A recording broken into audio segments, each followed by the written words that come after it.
नमस्कार मित्रों, आज रंजना की कहानियों में हम सुनेंगे मुंशी प्रेमचंद द्वारा लिखी हुई कहानी सदगति। दुखी चमार द्वार पर झाड़ू लगा रहा था और उसकी पत्नी झुरिया घर को गोबर से लीप रही थी।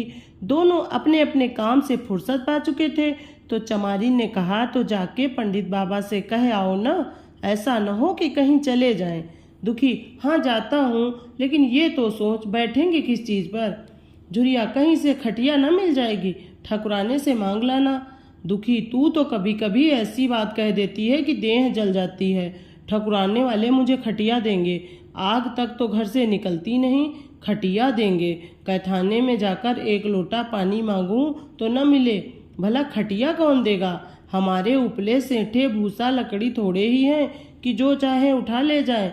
ले अपनी खटोली धोकर रख दे, गर्मी के तो दिन हैं, उनके आते आते सूख जाएगी। झुरिया, वह हमारी खटोली पर बैठेंगे नहीं, देखते नहीं कितने नेम धर्म से रहते हैं। दुखी ने जरा चिंतित होकर कहा, हाँ ये बात तो है, महुए के पत्ते तोड़कर एक पत्तल बना लूं तो ठीक हो जाए। पत्तल में बड़े बड़े आदमी खाते हैं, वह पवित्र हैं, ला तो डंडा पत्ते तोड़ लूं। झुरिया, पत्तल मैं बना लूंगी, तुम जाओ, लेकिन हाँ उन्हें सीधा भी तो देना होगा, अपनी थाली में रख दूं। दुखी, कहीं ऐसा गजब न करना, नहीं तो सीधा भी जाए और थाली भी फूटे। बाबा थाली उठाकर पटक देंगे, उनको बड़ी जल्दी विरोध चढ़ जाता है। विरोध में पंडिताइन तक को नहीं छोड़ते। लड़के को ऐसा पीटा कि आज तक टूटा हाथ लिए फिरता है। पत्तल में सीधा भी देना, मुदा तू छूना मत। झूरी, गौड़ की लड़की को लेकर साह की दुकान से सब चीजें ले आना, सीधा भरपूर हो, सेर भर आटा, आधा सेर चावल, पाव भर दाल, आधा पाव घी, नून, हल्दी और पत्तल में एक किनारे 4 आने पैसे रख देना। गौड़ की लड़की न मिले तो भुर्जिन के हाथ पैर जोड़कर ले जाना। तू कुछ मत छूना, नहीं गजब हो जाएगा। इन बातों की ताकीद करके दुखी ने लकड़ी उठाई और घास का एक बड़ा सा गट्ठा लेकर पंडित जी से अर्ज करने चला। खाली हाथ बाबा जी की सेवा में कैसे जाता। नजराने के लिए उसके पास घास के सिवाय और क्या था। उसे खाली देखकर तो बाबा दूर ही से दुत्कारते। पंडित घासीराम ईश्वर के परम भक्त थे, नींद खुलते ही ईशोपासना में लग जाते। मुंह हाथ धोते 8 बजते तब असली पूजा शुरू होती, जिसका पहला भाग भंग की तैयारी थी। उसके बाद आधा घंटे तक चंदन रगड़ते, फिर आईने के सामने एक तिनके से माथे पर तिलक लगाते। चंदन की 2 रेखाओं के बीच में लाल रोली की बिंदी होती थी। फिर छाती पर, बाहों पर चंदन की गोल गोल मुद्रिकाएं बनाते। फिर ठाकुर जी की मूर्ति निकालकर उसे नहलाते, चंदन लगाते, फूल चढ़ाते, आरती करते, घंटी बजाते। 10 बजते बजते वह पूजन से उठते और भंग छानकर बाहर आते। तब तक 2-4 जजमान द्वार पर आ जाते। ईशो उपासना का तत्काल फल मिल जाता। वही उनकी खेती थी। आज वह पूजन गृह से निकले तो देखा दुखी चमार घास का एक गट्टा लिए बैठा है। दुखी उन्हें देखते ही उठ खड़ा हुआ और उन्हें साष्टांग दंडवत करके हाथ बांधकर खड़ा हो गया। ये तेजस्वी मूर्ति देखकर उसका हृदय श्रद्धा से परिपूर्ण हो गया। कितनी दिव्य मूर्ति थी। छोटा सा गोल मटोल आदमी, चिकना सिर, फूले गाल, ब्रह्म तेज से प्रदीप्त आंखें, रोली और चंदन देवताओं की प्रतिभा प्रदान कर रही थी। दुखी को देखकर श्रीमुख से बोले, आज कैसे चला रे दुखिया। दुखी ने सिर झुकाकर कहा, बिटिया की सगाई कर रहा हूँ महाराज, कुछ साइत सगुन विचारना है, कब मर्जी होगी। घासी, आज मुझे छुट्टी नहीं, हाँ सांझ तक आ जाऊंगा। दुखी, नहीं महाराज, जल्दी मर्जी हो जाए, सब सामान ठीक कर आया हूँ, ये घास कहाँ रख दूं। घासी, इसे गाय के सामने डाल दे और जरा झाड़ू लेकर द्वार को साफ कर दे। ये बैठक भी कई दिन से लीपी नहीं गई, उसे भी गोबर से लीप दे। तब तक मैं भोजन कर लूं, फिर जरा आराम करके चलूंगा। हाँ, ये लकड़ी भी चीर देना। खलिहान में 4 खांची भूसा पड़ा है, उसे भी उठा लाना और भुसौली में रख देना। दुखी फौरन हुक्म की तामील करने लगा। द्वार पर झाड़ू लगाई, बैठक को गोबर से लीपा। तब 12 बज गए। पंडित जी भोजन करने चले गए। दुखी ने सुबह से कुछ नहीं खाया था, उसे भी जोर की भूख लगी, पर वहाँ खाने को क्या धरा था। घर यहाँ से मील भर था, वहाँ खाने चला जाए तो पंडित जी बिगड़ जाए। बेचारे ने भूख दबाई और लकड़ी फाड़ने लगा। लकड़ी की मोटी सी गांठ थी जिस पर पहले कितने ही भक्तों ने अपना जोर आजमा लिया था। वह उसी दमखम के साथ लोहे से लोहा लेने के लिए तैयार थी। दुखी घास छीलकर बाजार ले जाता था। लकड़ी चीरने का उसे अभ्यास न था। घास उसके खुरपे के सामने सिर झुका देती थी। यहाँ कस कस कर कुल्हाड़ी का भरपूर हाथ लगाता, पर उस गांठ पर निशान तक न पड़ता। कुल्हाड़ी उचट जाती। पसीने में तर था, हाँफता था, थक कर बैठ जाता था, फिर उठता था। हाथ उठाए न उठते थे, पांव कांप रहे थे, कमर न सीधी होती थी, आंखों तले अंधेरा हो जाता था, सिर में चक्कर आ रहे थे, तितलियां उड़ रही थीं, फिर भी अपना काम किए जाता था। अगर एक चिलम तंबाकू पीने को मिल जाती तो शायद कुछ ताकत आ जाती। उसने सोचा, यहाँ चिलम और तंबाकू कहाँ मिलेगी? ब्राह्मणों का पूरा है। ब्राह्मण लोग हम नीच जातों की तरह तंबाकू थोड़े ही पीते हैं। सहसा उसे याद आया कि गांव में एक गोड भी रहता है, उसके यहाँ जरूर चिलम तंबाकू होगी। तुरंत उसके घर दौड़ा। खैर, मेहनत सफल हुई। उसने तंबाकू भी दी और चिलम भी दी, पर आग वहाँ न थी। दुखी ने कहा, आग की चिंता न करो भाई, मैं जाता हूँ, पंडित जी के घर में आग मांग लूँ, वहाँ तो अभी रसोई बन रही थी। यह कहता हुआ वह दोनों चीजें लेकर चला आया और पंडित जी के घर में बरोठे के द्वार पर खड़ा होकर बोला, मालकिन, रच के आग मिल जाए तो चिलम पी ले। पंडित जी भोजन कर रहे थे। पंडिताइन ने पूछा, ये कौन आदमी आग मांग रहा है? पंडित, अरे वही ससुरा दुखिया चमार है। कहाँ है? थोड़ी सी लकड़ी चीर दे, आग ही तो है, दे दो। पंडिताइन ने भौहें चढ़ाकर कहा, तुम्हें तो जैसे पोथी पत्रों के फेर में धर्म कर्म किसी बात की सुध ही नहीं रही है। चमार हो, धोबी हो, पासी हो, मुंह उठाए घर में चला आए। हिंदू का घर न हुआ, कोई सराय हुई, कह दो दाढ़ी जार से चला जाए, नहीं तो इस लुकाठे से मुंह झुलस दूंगी। आग मांगने चले हैं। पंडित जी ने उन्हें समझाकर कहा, भीतर आ गया तो क्या हुआ, तुम्हारी कोई चीज तो नहीं छुई, धरती पवित्र है, जरा सी आग दे क्यों नहीं देती? काम तो हमारा ही कर रहा है। कोई लोनिया यही लकड़ी फाड़ता तो कम से कम 4 आने लेता। पंडिताइन ने गरज कर कहा, वह घर में आया क्यों? पंडित ने हार कर कहा, ससुरे का अभाग था, और क्या? पंडिताइन, अच्छा, इस वक्त तो आग दिए देती हूँ, लेकिन फिर जो इस तरह घर में आएगा तो उसका मुंह ही जला दूंगी। दुखी के कानों में इन बातों की भनक पड़ रही थी। पछता रहा था। नाहक आया, सच तो कहती हैं, पंडित के घर में चमार कैसे चला है?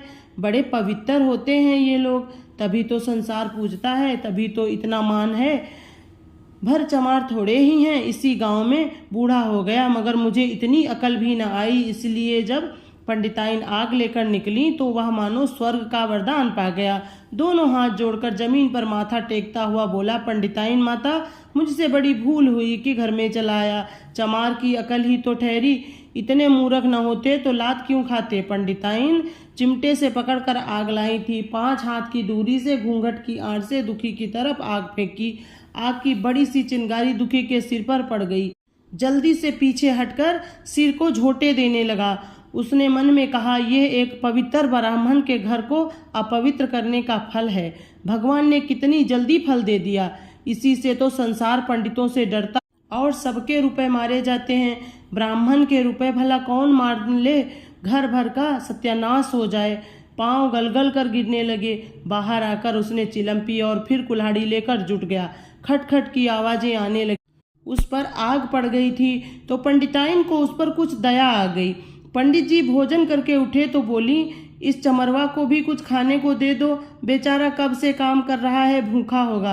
पंडित जी ने इस प्रस्ताव को व्यवहारिक क्षेत्र से दूर समझकर पूछा, रोटियां हैं? पंडिताइन, 2-4 बच जाएंगी। पंडित, 2-4 रोटियों में क्या होगा, चमार है, कम से कम शेर भर चढ़ा जाएगा।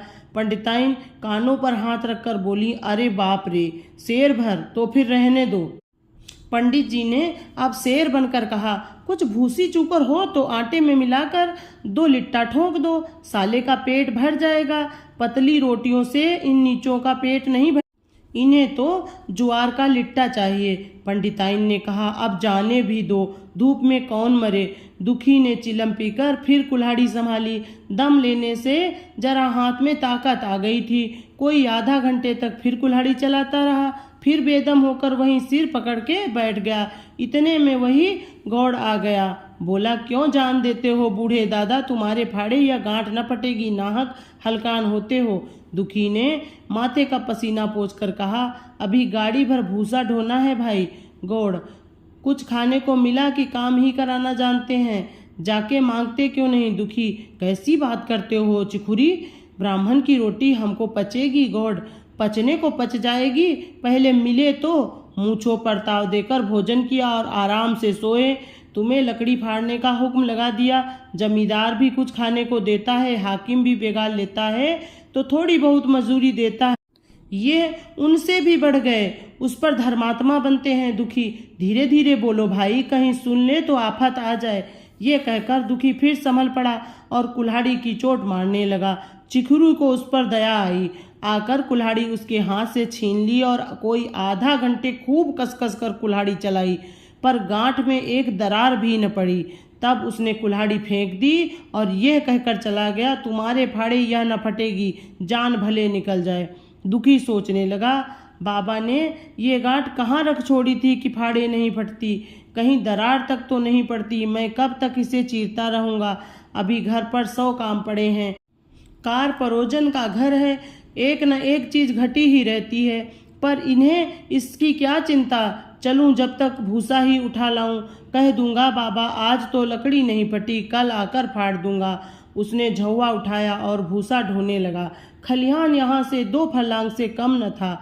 अगर झौवा खूब भर भर कर लाता तो काम जल्दी खत्म हो जाता, फिर झौवे को उठवाता कौन। अकेले भरा हुआ झौवा उससे न उठ सकता था, इसलिए थोड़ा थोड़ा लाता था। 4 बजे तक कहीं भूसा खत्म हुआ। पंडित जी की नींद भी खुली, हाथ मुंह धोया, पान खाया और बाहर निकले। देखा तो दुखी झौवा सिर पर रखे सो रहा है। जोर से बोले, अरे दुखिया, तू तो सो रहा है, लकड़ी तो अभी ज्यों की त्यों पड़ी हुई है, इतनी देर तू क्या करता रहा। मुट्ठी भर भूसा ढोने में सांझ कर दी, उस पर सो रहा है। उठा ले कुल्हाड़ी और लकड़ी फाड़ डाल, तुझसे जरा सी भी लकड़ी नहीं फटती, फिर साइत भी वैसी ही निकलेगी, मुझे दोष मत देना।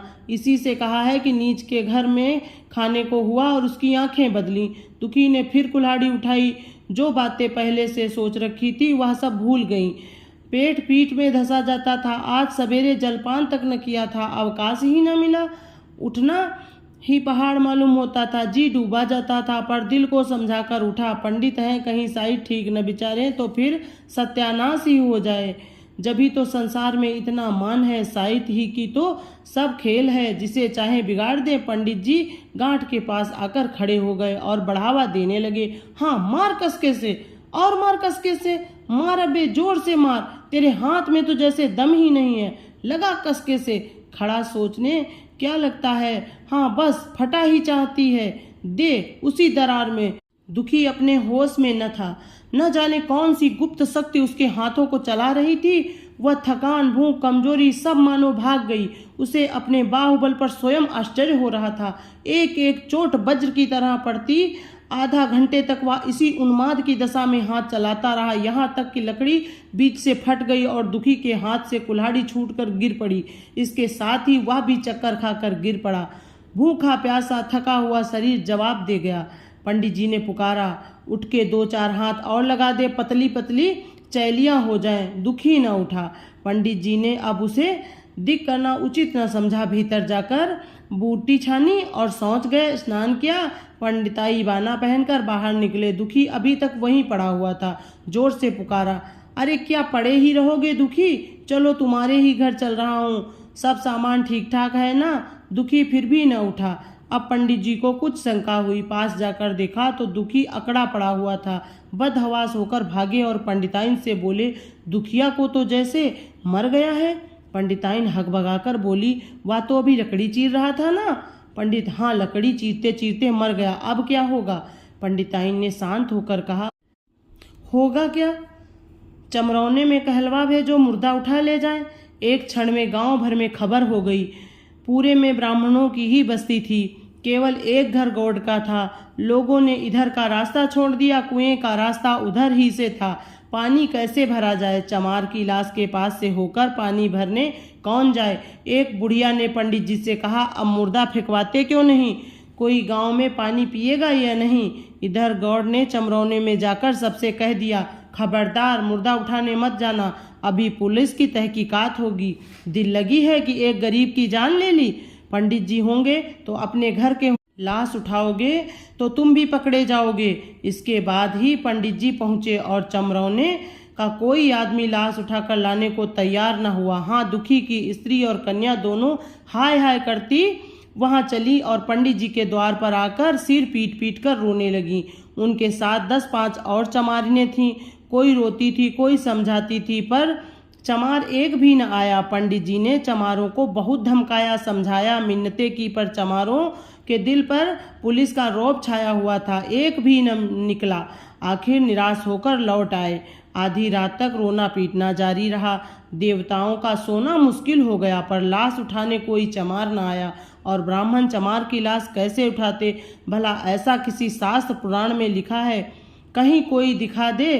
पंडिताइन ने झुंझलाकर कहा, इन डायनों ने तो खोपड़ी चाट डाली, सबों का गला भी नहीं पकता। पंडित ने कहा, रोने दो चुड़ैलों को, कब तक रोएंगी? जीता था तो कोई बात न पूछता था, मर गया तो कोलाहल मचाने के लिए सबकी सब आ पहुंची। पंडिताइन, चमार का रोना मनहूस है। पंडित, हाँ बहुत मनहूस। पंडिताइन, अभी से दुर्गंध उठने लगी। पंडित, चमार था, ससुरा की नहीं। साध असाध किसी का विचार है इन सबों को? पंडिताइन, इन सबों को घिन भी नहीं लगती। पंडित, भ्रष्ट हैं सब। रात तो किसी तरह कटी, मगर सवेरे भी कोई चमार ना आया। चमारिनें भी रो पीट कर चली गईं। दुर्गंध कुछ कुछ फैलने लगी। पंडित जी ने एक रस्सी निकाली, उसका फंदा बनाकर मुर्दे के पैर में डाला और फंदे को खींचकर कस दिया। अभी कुछ कुछ धुंधलका था। पंडित जी ने रस्सी पकड़कर लाश को घसीटना शुरू किया और गांव के बाहर घसीट ले गए। वहां से आकर तुरंत स्नान किया, दुर्गा पाठ और घर में गंगा जल छिड़का। उधर दुखी की लाश को खेत में गिद्ध, कुत्ते और कौवे नोच रहे थे। यही जीवन पर्यंत की भक्ति, सेवा और निष्ठा का पुरस्कार था। न संस्कार, न सद्गत, सिर्फ जात की दीवार। क्या आज भी कुछ बदला है? दोस्तों, आपकी इस कहानी के बारे में क्या राय है? आप सभी को अगर इस तरह की कहानियाँ अच्छी लगती हैं तो हमारे चैनल को सब्सक्राइब करें और बेल आइकन प्रेस करें। Thank you.